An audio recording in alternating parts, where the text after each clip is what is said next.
Cultura não é sobre aquilo que a empresa fala, né? É aquilo que a empresa vive. Sustentar essa cultura todos os dias, né? Isso, querendo ou não, exige coerência, né? A gente não pode escrever algo e fazer algo diferente, né? As pessoas, elas percebem isso, elas comentam sobre isso.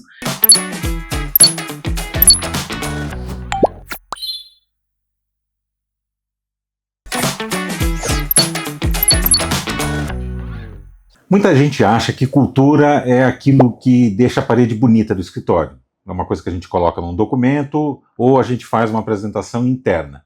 Mas cultura mesmo é uma coisa que aparece quando a gente está sob pressão, quando a gente tem que tomar decisões difíceis, quando a gente tem que trilhar um caminho mais tortuoso. Quando a Oxer fez o rebranding dela em 2024, ficou claro para a gente que a gente precisava mudar também a forma como a gente lidava com as pessoas, a forma como a gente lidava com os nossos princípios, os nossos valores e como a gente se relacionava com o mercado de uma forma geral. Então, é por isso que hoje nós vamos conversar aqui sobre, o tema principal vai ser sobre aquilo que eu acho que é o fundamento de tudo, que é a cultura. Tati, seja bem-vinda ao nosso Obrigada. Gestão Sem Rodeios. Eu vou entrar direto aqui nas perguntas, tá? Ok. Minha colinha aqui. Na sua visão, assim, o rebrand, quando a gente fez, foi uma coisa que a gente começou com a necessidade de se mudar a logo, na verdade, né? Sim. E a gente terminou num processo bem legal de reposicionamento da empresa, né? E também da publicação de uma cultura mais intencional. O que você acredita que mudou realmente internamente depois desse processo? Marco, o que, no meu entendimento, o que mudou foi principalmente a postura das pessoas, né? Elas começaram a ter uma clareza maior de propósito, qual que é o propósito da Oxer no dia a dia, não só internamente, mas também para os nossos clientes, e isso acabou gerando uma responsabilidade coletiva, né? Uma cultura muito mais madura, né? E de certa forma intencional, né? Hoje a gente tem muito mais consciência de tudo que a gente faz, tudo que acontece no nosso dia a dia tem que ser com foco no cliente. Muito bem, é isso mesmo.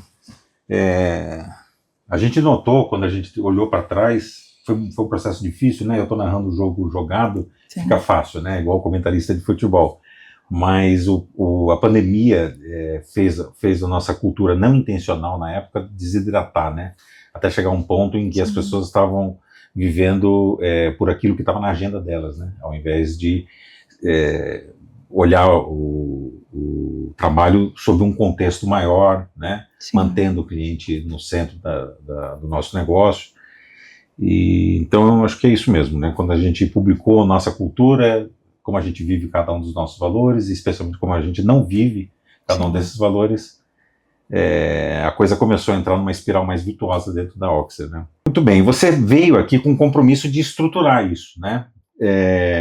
Indo direto ao ponto, né? Como que a gente era, então, e aqui eu estou me referindo especificamente no pós-pandemia, né? Então como a gente era e como a gente precisa ser agora, nessa nova edição, nessa nova versão da Oxer. Como que você enxerga tudo isso? Marco, a mudança ela foi sair de uma lógica mais isolada para uma cultura mais integrada, né? Não sei se a questão do dia a dia, né, a pandemia, tudo isso afetou com certeza pode ter afetado de alguma forma, mas talvez antes tivesse espaço para esses silos, né, para cada um por si, com o meu problema, com o meu chamado, com o meu projeto, né? Mas a expectativa que a gente tem agora é muito mais de protagonismo, né? Das pessoas que elas têm uma colaboração e uma visão do impacto como um todo. Muito bem. Vamos falar um pouquinho sobre uma confusão que às vezes pode acontecer, eu já vi isso em outras empresas, né? Eu sei como nós estamos aqui, né? Mas eu vou perguntar para você responder para o nosso público. Existe aqui na Oxer aquela percepção de que cultura pertence só ao RH? Sim, na grande parte das empresas, e para mim foi uma surpresa aqui na Oxer, né? Apesar de ser um assunto que a gente começou a trazer ali, a partir do momento do rebrand, as lideranças, elas, de imediato, elas entenderam que elas também tinham essa responsabilidade, né? Então, foi muito positivo eu ver essa mudança nas lideranças, e como que foi o impacto disso também na condução, na condução dos times no dia a dia, né? Então, assim, a partir do momento que você vê a sua liderança sendo exemplo, a pessoa ela acaba entendendo ali quais são as expectativas, quais são os comportamentos esperados, e isso foi muito positivo, né? Então, aqui na Oxer, eu tenho essa visão, tenho essa percepção que não é só o papel do RH, né? A gente, claro, a gente orienta, a gente traz ali ações, a gente muda rituais para que a gente cada vez mais tenha uma cultura viva, né, em tudo que a gente faz, nas decisões que a gente toma, mas com certeza não só as lideranças, né, mas as pessoas, elas têm entendimento ali que elas precisam, né, e estão mudando ali os seus comportamentos. Muito bem. Outro dia eu estava lendo sobre definições do que é ser um líder, né? E uma das que eu mais gostei foi um líder, ele é o guardião da cultura dentro de uma empresa, né? Sim. A principal atribuição dele. Que eu acho que agora que a gente está com essa visão mais expandida, né? Uhum. Faz todo sentido para mim, né? Sim. E é o que tem ocorrido aqui na Oxer. E eu acho também que vale a pena falar para os nossos ouvintes quais são os valores que a gente segue aqui na Oxer, né? Nessa nova versão da Oxer, né? Então a gente tem conhecimento, é o primeiro e um dos principais valores. Bom, todos são importantes, para dizer a verdade, né?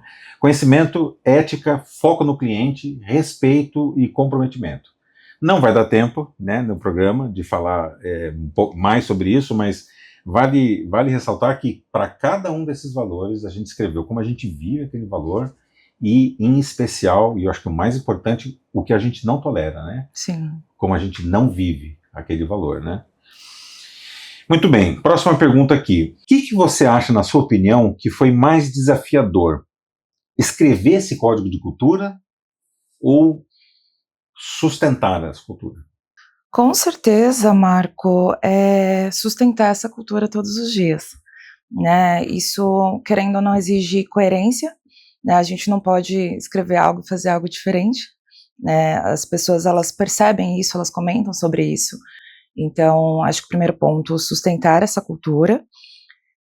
As decisões que a gente toma têm que estar alinhadas também com elas, né? Então, principalmente no início, né? Era muito comum, poxa, eu tenho que tomar uma decisão X, o que fala o código de cultura? Porque é um aprendizado, né? Então, assim, ter isso muito alinhado também ao nosso código, e liderança pelo exemplo, né? Então, a cultura, ela começa a morrer quando a liderança, ela tolera o contrário do discurso. É isso aí. Eu concordo plenamente com isso. Como que é para você, como líder da área de people, equilibrar performance com humanidade? Marco, cada pessoa, ela tem o seu contexto, né? Ela tem desafios em casa, no trabalho, e o nosso papel é ter escutativa, né? Então, ter escutativa, fazer um acompanhamento próximo, trazer clareza do que é esperado, né? As pessoas, elas não adivinham o que é esperado delas, nem sempre o óbvio é óbvio. Ter um PDI bem construído também, acredito que é um ponto que a gente tem trabalhado aqui, e com certeza a gente vai colher frutos, né? Mas, ao mesmo tempo, também precisa existir um limite saudável entre acolhimento e responsabilidade, né? Porque equilibrar performance e humanidade é entender que cuidar de pessoas não é diminuir cobrança, né? É desenvolver maturidade e proximidade com o nosso time sempre. Maravilha. Eu sei que não dá para cobrar diretamente de você percepções em relação ao mercado, porque você é muito voltada para dentro da Oxer, né? Mas Sim. na sua percepção, você acha que os nossos clientes começaram a sentir essa mudança de posicionamento da Oxer, ou os valores que nós estamos vivendo, ou a cultura que a gente está nutrindo?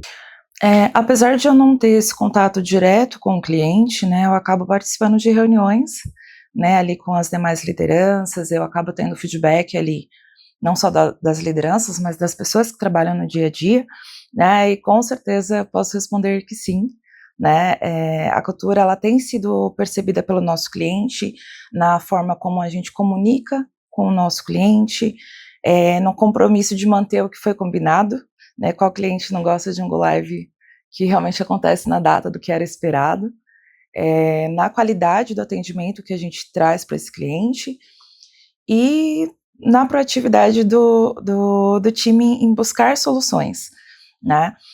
Antes eu percebia que algumas pessoas, em alguns momentos, terceirizavam isso para o colega do lado, para alguém do outro time. Hoje, eu tenho tido feedbacks que isso tem sido muito mais ativo, né? Então, com certeza, tem esse retorno.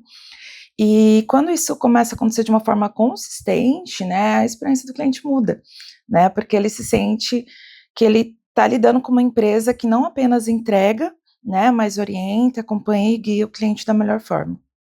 Quais comportamentos a gente hoje, né, classifica como bandeira vermelha?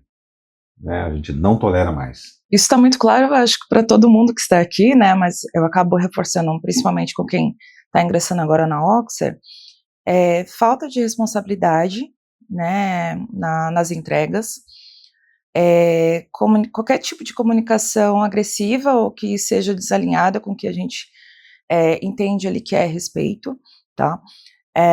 Cultura de isso não é problema meu, então isso pra gente também não rola.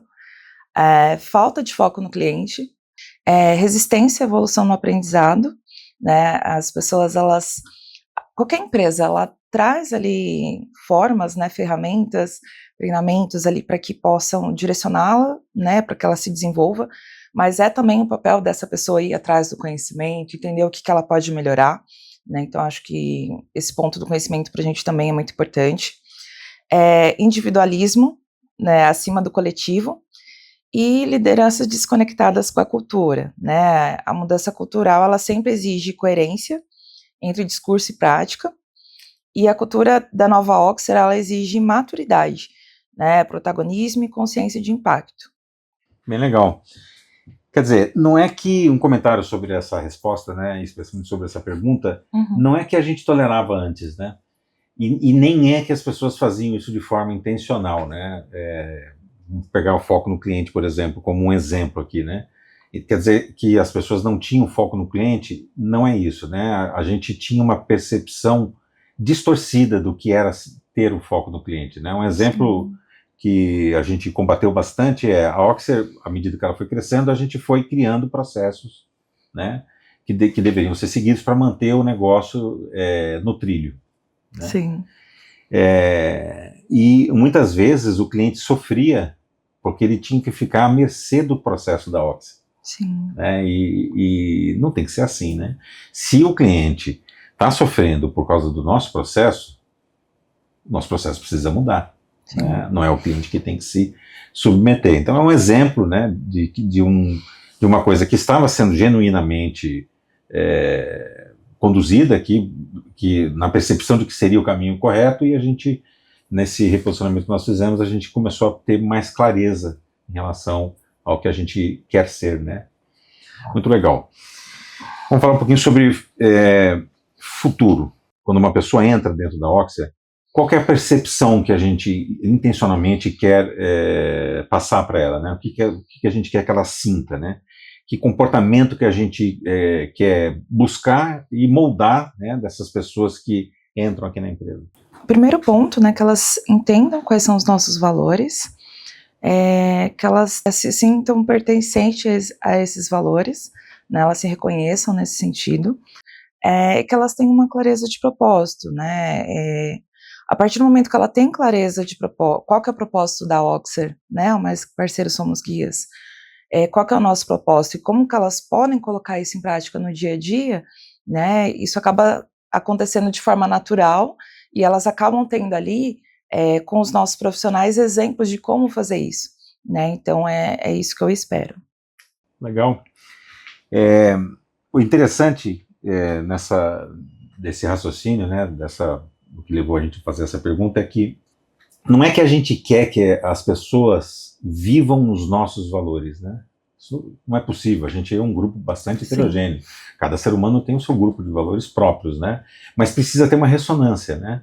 Ela precisa, assim, ao viver os nossos valores, nós estaremos ajudando ela também a seguir com o propósito dela, né? Acho que isso é o mais legal desse processo, que foi uma percepção que nós tivemos à medida que a gente foi evoluindo, né? E essa questão de pertencimento, né? De que a gente é um grupo coeso, que forma um organismo, não é?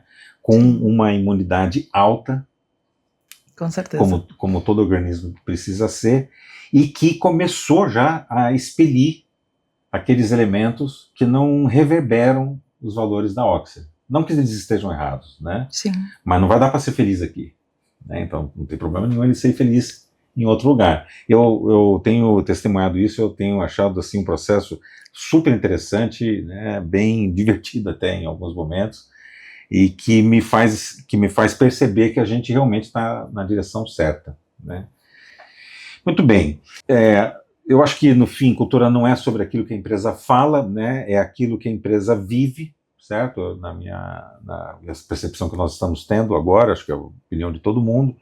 Como eu falei antes, né? Líder é um guardião da cultura, e a gente tem que combater aquilo que eu chamo de maior força do universo, que é a inércia, né? Então ela tem que ser bastante intencional nesse papel de não tolerar comportamentos que ferem a nossa cultura, de servir como exemplo, como você bem falou, né? E de seguir de forma bastante intencional na implementação, injeção de pílulas de cultura, né, para usar uma coisa que você, um dos seus projetos aqui dentro, né, que está sempre soltando as pílulas de cultura lá para a gente, de forma consistente, né.